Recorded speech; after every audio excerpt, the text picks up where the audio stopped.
नमस्कार प्यारे छात्रों, आपका Rajkumar Patel sir YouTube channel पर हम पढ़ रहे हैं। अर्धवार्षिक मूल्यांकन 2023-24 का यह पेपर है। कक्षा 7वीं का विज्ञान विषय का यह पेपर इस वीडियो के माध्यम से आपको हम बता रहे हैं।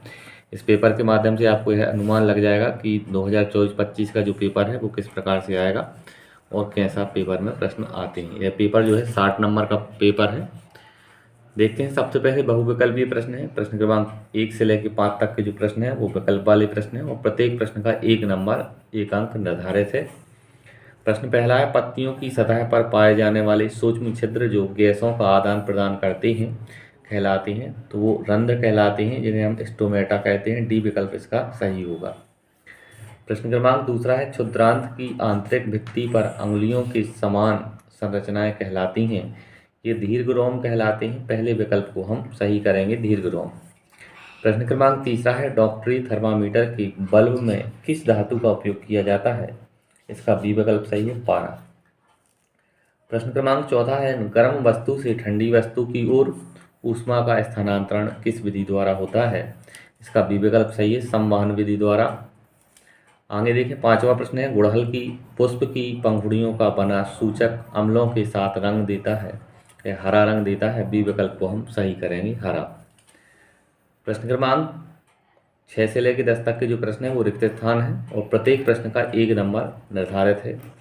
प्रश्न छठवां है, पौधे एवं सजीवों में भोजन ग्रहण करने की विधि को खालिस्तान कहते हैं, इस खालिस्तान में प्रकाश संश्लेषण लिखा जाएगा। प्रश्न सातवां है, हरे पादप खालिस्तान प्रक्रम द्वारा अपना खाद्य स्वयं संश्लेषित करते हैं, इस खालिस्तान में लिखेंगे हम प्रकाश संश्लेषण। आठवां प्रश्न है, चबाने एवं पीसने वाले दांत खालिस्तान कहलाते हैं, तो चबाने और पीसने वाले दांतों को प्रीमोलर कहते हैं। नौवां प्रश्न है, आमाशय खालिस्तान का स्त्रावण करता है, तो आमाशय जो है पेप्सिन का स्त्रावण करता है। 10वां प्रश्न है, आसुत जल की प्रकृति खालिस्तान होती है, तो आसुत जल की प्रकृति उदासीन होती है, खालिस्तान में लिखेंगे उदासीन। आगे अति लघुत्तरीय प्रश्न है। प्रश्न क्रमांक 11 से लेकर 16 तक के प्रश्न अति लघुत्तरीय हैं और प्रत्येक प्रश्न के 2 नंबर निर्धारित हैं। 11वां प्रश्न है, जड़ द्वारा अवशोषित जल एवं खनिज पत्ती तक किस प्रकार पहुंचते हैं? इसका आपको आंसर लिखना है। इन प्रश्नों के आंसर आप उत्तर पुस्तिका या हमारी एडकेट अभ्यास पुस्तिका से इनके आंसर खोज के लिखेंगे और याद करेंगे। प्रश्न 12वां है, प्रकाश संश्लेषण दर्शाने के लिए एक व्यवस्था चित्र बनाइए। यहाँ आपको एक चित्र बनाना है।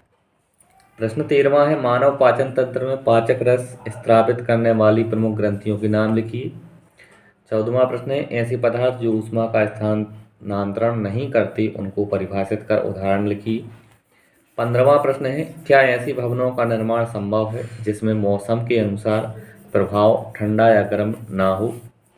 16वां प्रश्न है, नीले लिटमस पत्र को एक विलयन में डुबोया गया, वह नीला ही रहता है, लिटमस पत्र में कोई रंग परिवर्तित ना होने का क्या कारण है? आगे लघुत्तरीय प्रश्न, प्रश्न क्रमांक 17 से लेकर 22 तक के प्रश्न हैं। लघुत्तरीय प्रश्न है और प्रत्येक प्रश्न के 3 अंक निर्धारित हैं। 17वां प्रश्न है, पादपों में सहजीवी संबंध को उदाहरण सहित लिखिए। 18वां प्रश्न, उस कार्बोहाइड्रेट का नाम लिखिए जिसका पाचन रूमिनेंट जुगाली करने वाली जानवर द्वारा किया जाता है परंतु मानव द्वारा नहीं, कारण लिखिए।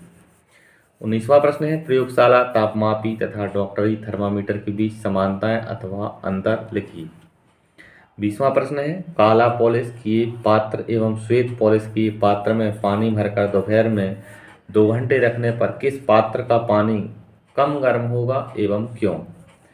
प्रश्न क्रमांक 21वां है, चींटी के काटने पर त्वचा पर कैलेमाइन का विलयन क्यों लगाया जाता है? प्रश्न 22वां है, लिटमस पत्र के द्वारा आप अम्लीय क्षारकों व उदासीन पदार्थों की पहचान कैसे करेंगे? आगे देखें, यहाँ दीर्घोत्तरीय प्रश्न है। प्रश्न क्रमांक 23 से लेकर 26 तक के जो प्रश्न हैं वो दीर्घोत्तरीय प्रश्न है और प्रत्येक प्रश्न जो है वो 5 नंबर का है। 23वां प्रश्न है, कीटभक्षी पादप भोजन का भक्षण किस प्रकार करते हैं, सचित्र समझाइए। 24वां प्रश्न है, अमीबा व भोजन संभरण एवं पाचन को चित्र बनाकर लिखिए। और 25वां है, टिप्पणी लिखिए। इसमें आपको समुद्री समीर और थल समीर के बारे में टिप्पणी लिखनी है। 26वां और अंतिम प्रश्न है, उदासीनीकरण अभिक्रिया को समीकरण द्वारा स्पष्ट कीजिए। तथा दैनिक जीवन में उदासीनीकरण का एक उदाहरण दीजिए। तरह से प्यारे छात्रों, इस वीडियो के माध्यम से हमने विज्ञान विषय का जो पेपर था अर्धवार्षिक का 2023-24 का, इसका हल आपको बताया। इसी तरह से आगे के वीडियो के लिए आप हमारे चैनल को सब्सक्राइब करें और वीडियो को लाइक करें, अपने दोस्तों के साथ शेयर करें। धन्यवाद। जय हिंद। वंदे मातरम।